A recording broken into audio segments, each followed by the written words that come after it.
બનાસકાંઠાના અંબાજીથી પાલનપુર વચ્ચે વર્ષો બાદ સાંજની એસટી બસ સેવા ફરી શરૂ કરવામાં આવી છે। લાંબા સમયથી યાત્રિકો અને સ્થાનિકો દ્વારા કરવામાં આવી રહેલી માંગને ધ્યાનમાં લઈને આજથી અંબાજીની પાલનપુર માટે રાત્રે 8 વાગે ઓર્ડિનરી એસટી બસ દોડાવવામાં આવી રહી છે। સાંજે 7 વાગે અંબાજી મંદિરમાં આરતી પૂર્ણ થયા બાદ યાત્રિકો હવે સીધી એસટી બસ મારફતે પાલનપુર જઈ શકશે।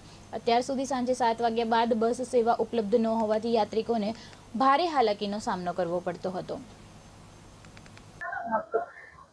અંબાજી માતાની આરતી 7 વાગે જેવી થતી હતી તો એના પછી કોઈ બહાર જવા માટે પાલનપુર બાજુ જવા માટે બસ નહોતી, તો જે હવેથી ચાલુ થઈ આજથી તો અમારે રાત્રે આવવા જવામાં બી અહીંયા રોકાવામાં તકલીફ પડતી હતી। જે હાલથી હવે બસ ચાલુ થઈ એના માટે તો હવેથી તકલીફ નહીં પડે।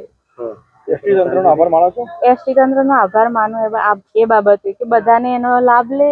આજે અમે આરતી કરીને હવે અમે ઘરે જઈએ છીએ। પેલા પાલનપુરની 8 વાગ્યાની બસ સેવા શરૂ થઈ છે, કેવું લાગે છે તમને? સારું લાગે છે, એનો ફાયદો બધાને મળે।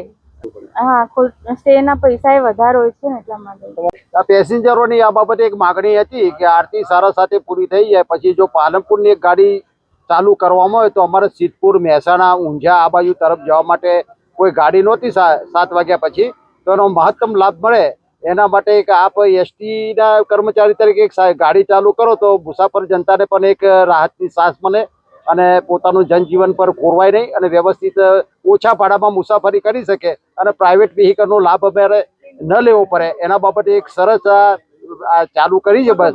તો જેટલા બને એટલા મુસાફરો આનો લાભ લે, મહત્તમ લાભ લે અને બીજાને પણ કહે કે ભાઈ આ રીતે 8 વાગે ગાડી એક ચાલુ કરી છે એસટી, તો એનો અમને મહત્તમ લાભ મળે એ માટેનું એક વિકાસ લક્ષી એક કાર્ય છે। અને હવે